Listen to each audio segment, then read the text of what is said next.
Let's talk about this bad boy right here. Tom Ford Gray Vetiver EDP. One of my favorite fragrances of all time. And I'm going to tell you why. These memoirs are off the top of the dome. So if I really sat down and wrote down all the things I love about this fragrance, we would be here for hours. But I'm just gonna say some of the things that come to my mind off top, off script. So this fragrance in a lot of ways single-handedly catapulted me into niche perfumery. And I know what you guys are thinking. SB, Gray Vetiver is not a niche fragrance. It is to me. For a couple reasons. Yeah, I get it that Tom Ford makes apparel, accessories, etc., suits. But it wasn't until recent that fragrances from the house of Tom Ford made it on the shelf of your local Sephora and Ulta Beauty. It's sold with the niche fragrances in your local Saks, Bloomingdale's, and Neiman Marcus. In fact, I rarely ever see Gray Vetiver in a normal retail store. Normally when you see Tom Ford's, you kind of see all their McDonald's fragrances, the vanillas, the tobacco vanille, the neroli portofinos. You might see black orchid in there, stuff like that. Rarely do you see Gray Vetiver, but it does creep in there from time to time. But nonetheless, I guess if you want to consider the house of Tom Ford designer, upscale designer, you can put this fragrance wherever the heck you want to put it. For me, it's niche. It smells upscale. It belongs with the niche fragrances. This one in particular, but many fragrances from the house of Tom Ford. He creates at a very high level, and from a complexity, perfumery, all the major boxes that qualify you outside of the whole retail conversation and the limited access and all that, this to me is niche. It's what I smelled and immediately was elevated in my senses. I smelled this fragrance and I said, oh my gosh, this is unique, this is upscale, this is expensive. But there's another component to this Tom Ford fragrance that really grabbed me, and it was the vetiver. I'm a vetiver lover, guys. I don't know what draws me to it, but if I was to think in the moment, vetiver matches my personality. You can render and extract vetiver in so many different ways. It has so many different personalities. Just when you think you know what vetiver smells like, it gets redone in a different way, in a different extraction, and in a different blend, and it sits in different places in a fragrance and just changes the personality of the fragrance. But even in vetiver forward fragrances, it has so many different superhero costumes, so to speak. That's like me, you guys know me as the scent bubble. And yet I do so many things behind the camera, behind the scenes, in my own life that you would never think in a million years I would have any affiliation with or hobbies in, or just a ton of stuff. I also gravitate towards it due to the earthiness. There's something therapeutic about earthiness in fragrance. For those of you who don't know what vetiver is, I'm going to loosely define it because I'm not a scientist, I'm not a plant guy, I'm not even really that qualified to speak on fragrances, I guess, in a lot of ways, from a note standpoint or an accord standpoint. But to my understanding, vetiver is like a tall grass. And it can be extracted in a way that makes it smell soapy, clean, linen-y, woody because it's earthy, citric, wet, dry, inky, green. I mean, it just takes on so many facets. And I think that is one of the reasons why it's so hard to come across a good vetiver fragrance, because it's rare that you find a perfumer really exploring vetiver in all of its different facets and figuring out what's appropriate for different blends. But even when you hone on a particular vetiver accord, ratio is really important with vetiver. And that's why with most vetiver fragrances, or fragrances with vetiver, vetiver is a background character to a theatrical performance of fragrances. I think about fragrances like Roja's Elysium. You guys hear me say this on my channel all the time. Vetiver in the base puts a smile on my face. When people use vetiver, for the most part, it's very conservative. They put it in the heart or in the base. They might use different variations of it, Haitian vetiver, vetiver oil, Java vetiver, all that stuff. But it's used in the base or in the heart to kind of provide a earthy, complex component to a fragrance that renders out as sophisticated. A lot of good vetiver fragrances, a lot of vetiver fragrances in general that come to my mind. The entire Ancre Noir series, most of the Lalique fragrances.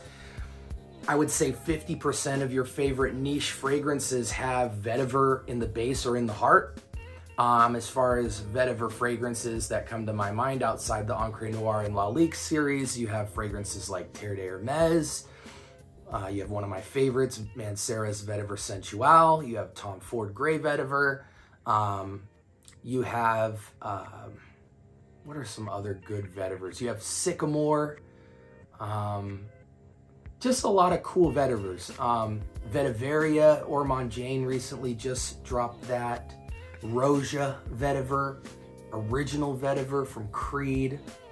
There's just an endless amount. And those are fragrances that I consider to be vetiver forward. Like I said, most people conservatively use vetiver as a complicator of a fragrance, a sophisticator of a fragrance, a complexifier of a fragrance, for lack of better words. But the fragrances I just named are fragrances where the vetiver is the daring lead role in the fragrance, and they all take on so many different forms. Like I said before, green, woodsy, inky, soapy, clean, linen-y, citric, you know, they all have different characters to them. But this one was the first one that just pulled me in, guys. Tom Ford Grey Vetiver EDP. Now, some people might say in the niche snobbery perfumery space in FragCom, what about the Parfum? The Parfum is cool. It's richer in a lot of ways, more complex. It's more forward, if that's even possible in this fragrance. You could argue a case for preference, but I just think it doesn't compare to the original EDP. What is in this fragrance, guys? Okay, let's get to the nuts before we get to story time. Top notes. We have orange blossom. We have sage, orris. Somewhere in the mid, we have nutmeg, pimento, I believe. Top notes, grapefruit, grapefruit, sage, and orange blossom. Heart notes, we have orris root,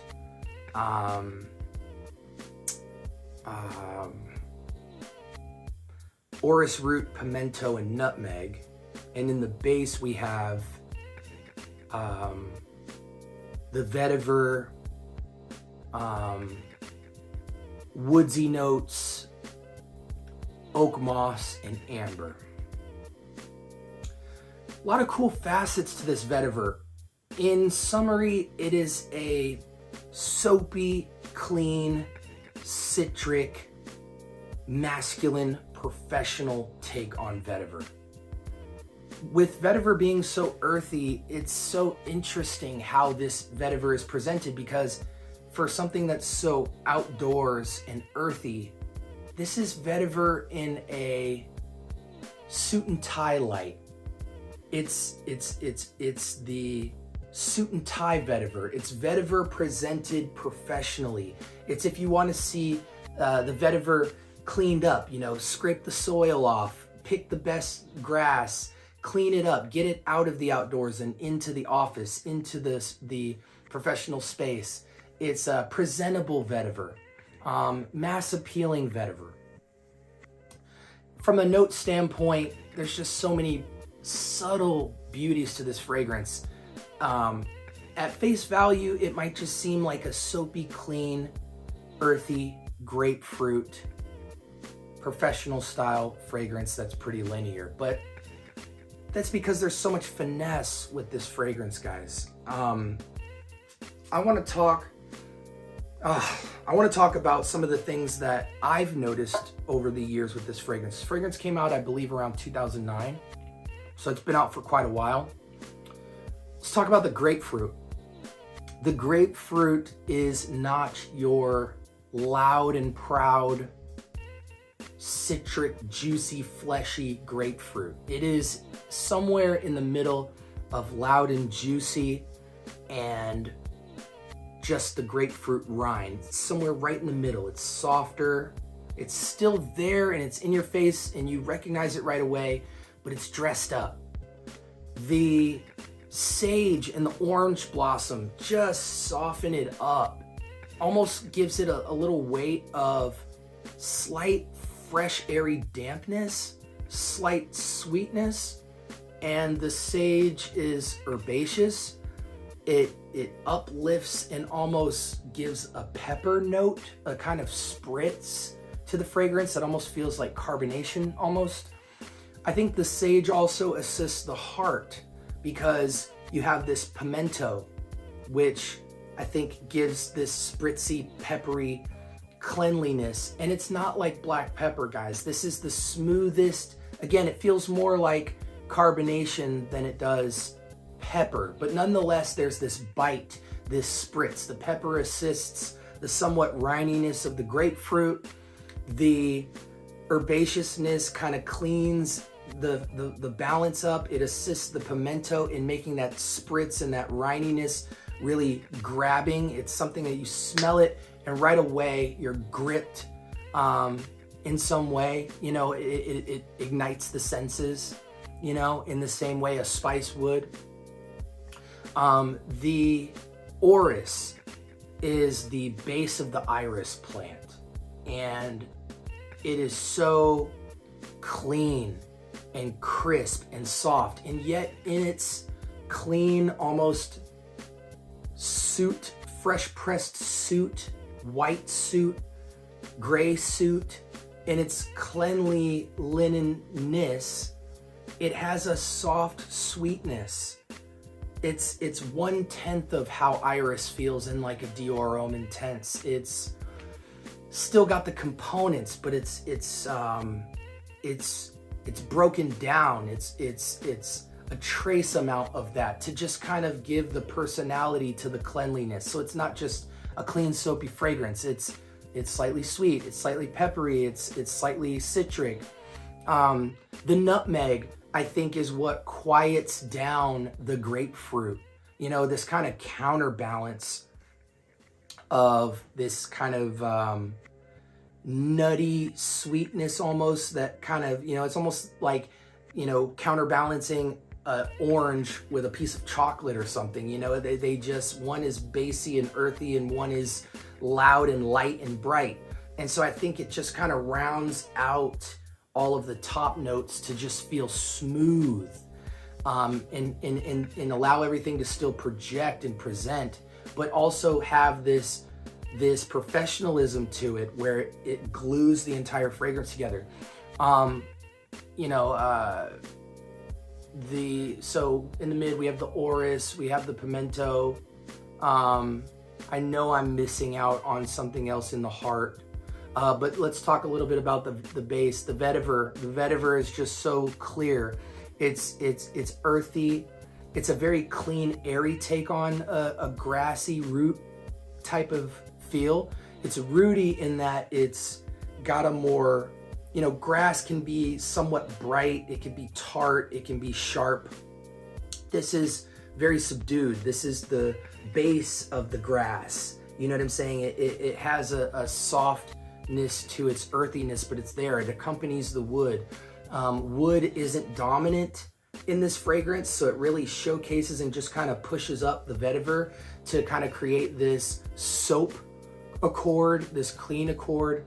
And then you just have kind of your usual suspects of class. You have the amber, you have the oak moss working together. The amber, normally amber comes off very warm, rich, sometimes sweet, sometimes resinous.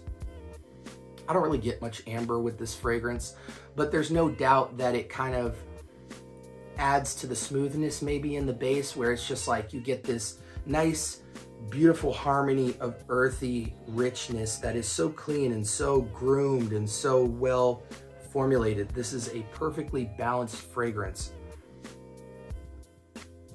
If I was to talk a little bit about the only negative, if there was one, it's that, and let me just say this, I always tell people this fragrance is one of the earlier James Bonds, before Casino Royale. This is James Bond in a gray suit with a white undershirt in a gray Jag with white interior. That's the aesthetic. I can picture this fragrance going on, and it even kind of has that look and feel, kind of that luxury, slightly timed vintage feel. But man, it's timeless though in its scent profile, but it certainly has a bit of age to it to feel like it came from somewhere at some time that was just luxurious. Again, this is luxurious, professional, and upscale. I say it ties for first place for the best office scent. But I also think due to its cleanliness, it's everyday upscale wear. I smelled this fragrance and it elevated my senses, and it catapulted me into the world of niche feeling perfumery. And I said, if fragrance goes in this direction, this is what I want. I just, as far as vetiver fragrances in general, people can be intimidated by vetiver, but I think this is one of the most wearable vetivers, no questions asked. It's ageless to me. I think if you're a kid, it definitely feels like you stole your dad's work fragrance, but he works for a financial firm. Ironically enough, my dad is the CEO of a financial firm. Fun fact. But nonetheless, it's so clean and airy, you wouldn't feel weird doing it, It's like your friends might know you took it from your dad, but you smell so good, it's like nobody cares. I think comfortably 20 and up, any season, any reason. It's just a great fragrance, man. This is my second bottle, and I could literally wear this just every day. When I want to be uplifted, when I want to feel bright, professional, taken seriously, but have personality, but not the type of personality that is loud and making a statement that, hey, look at me, this is me. No, it's, if you want to deal with me, if you want to come into my space, this is who I am. And when you come near me and you have a conversation with me, you get to see who I am. So I think that's why it fits my personality as well, is because from afar you may not detect it, but once you get within a 3-foot range, it just envelops you and changes your whole vibe. And so it's not loud, but it's certainly present, it's firm, it's strong, it's got personality, and it's cleaned up, and it says, hey, take me seriously. You are in the presence of upscale luxury. Tux, suit and tie, collared up, work environment, upscale casual. And I love that vetiver is invigorating. It's hard to find masculine fragrances these days that aren't sweet driven or aren't overly playful, or that still maintain kind of the conservative approach to including earthiness in a fragrance. Sometimes earthiness is overdone to make a fragrance feel older or more mature or just older in time period. This maintains the nuts of those qualities and presents them in a fresh, timeless, modern way. And I just appreciate the base of this fragrance. And yet, when you look at your fresh fragrances today, and even your upscale fresh fragrances today, they are citric, they are aquatic, and that's okay. But you don't have to compensate by giving it an empty base and making it forward in the sweetness or in the citricness or in the spiciness. This fragrance shows me that the earthy qualities are an essential component to grounding a fragrance and to presenting certain notes in a good light. And this fragrance is incredible, guys. Probably easily in my top 5 favorite Vetivers, possibly maybe my 3rd place for favorite Vetiver of all time. I will never stop wearing this fragrance at any age.